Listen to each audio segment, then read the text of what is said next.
Hello and welcome to the second of our daily reflections for this week.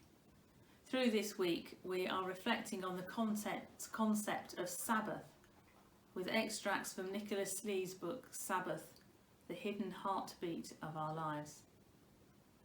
As we come out of lockdown and return to the so-called normal life, we need to think about what we might have learnt through this time and look at how we can ensure our lifestyle is sustainable and gives space for God. Our reading from the Bible today comes from Genesis chapter 1, starting at verse 26, going to chapter 2, verse 3. Then God said, "Let us make humankind in our image, according to our likeness, and let them have dominion over the fish of the sea, and over the birds of the air, and over the cattle, and over the wild animals of all the earth, and over every creeping thing that creeps upon the earth." So God created humankind in his image.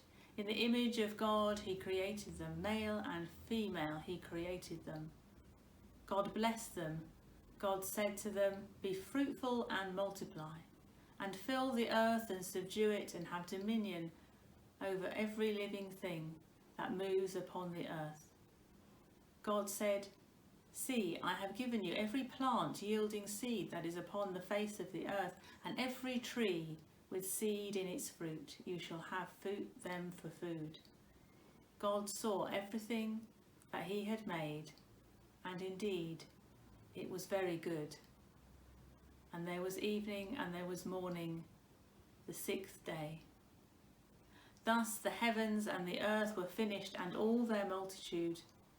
And on the seventh day God finished the work that he had done, and he rested on the seventh day from all the work that he had done. So God blessed the seventh day and hallowed it, because on it God rested from all the work he had done in creation.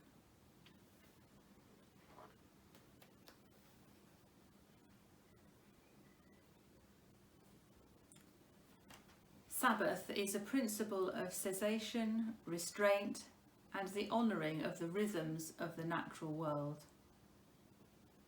It has much to say to a world on the brink of climate catastrophe. The call of the woods is not least a call to urban humans who have forgotten their roots in nature to leave the bright city lights, if only for a few hours or for a few days, and to renew their covenant with the woods, the fields, the rivers, the seas, the moors and the lakes, and at the same time as to immerse in the natural cycles of daylight and darkness, night and day, which are blurred and erased in the city.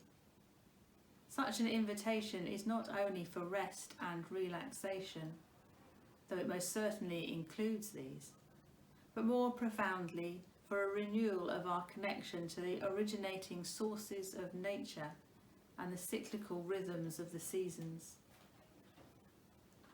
The natural world, with its annual cycles of birth and death, flourishing and waning, harvesting and decay, can teach human beings to respect for similar cycles within our own individual and social and communal lives. In the city which never sleeps, rather like a machine which never stops, we can easily be deluded into supposing that we too can live without recourse to rest, sleep and cessation, or at least to recognise our need for these only begrudgingly and when at the edge of our limits.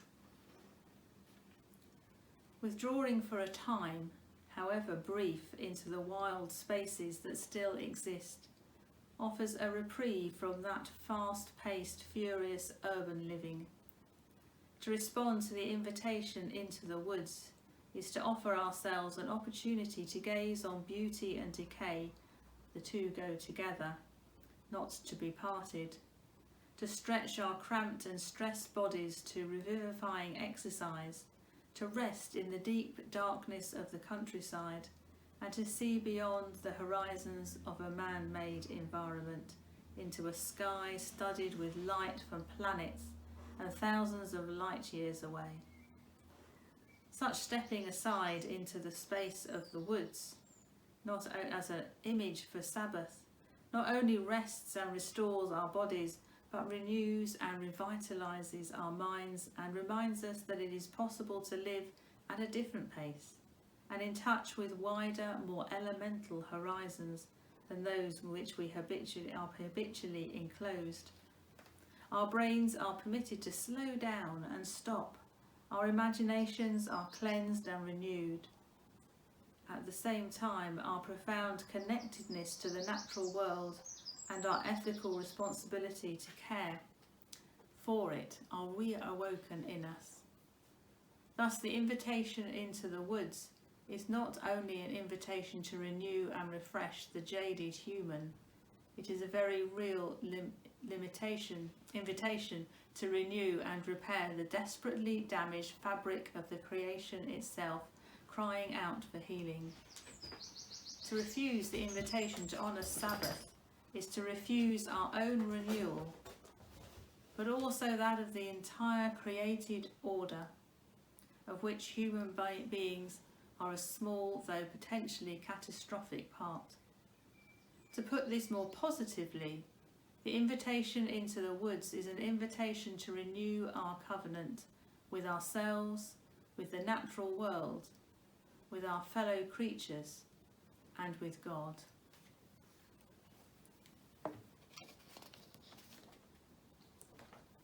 Nicola Slee uses the image of the woods to represent Sabbath, and the city or urban life to represent our busy and working lives. How do we connect with nature? In our lives, maybe we live in an urban environment, but where around us can we find nature, even if it's a tree on our street or a flower in a plant pot, or the birds flying round us? And how do we view our place in God's creation? Let's pray. Lord Jesus, thank you for the beauty and wonder of creation and the solace it has been for so many during lockdown. Help us to notice nature around us and to appreciate it. Guide us in how we can care for the earth that you have created. Amen.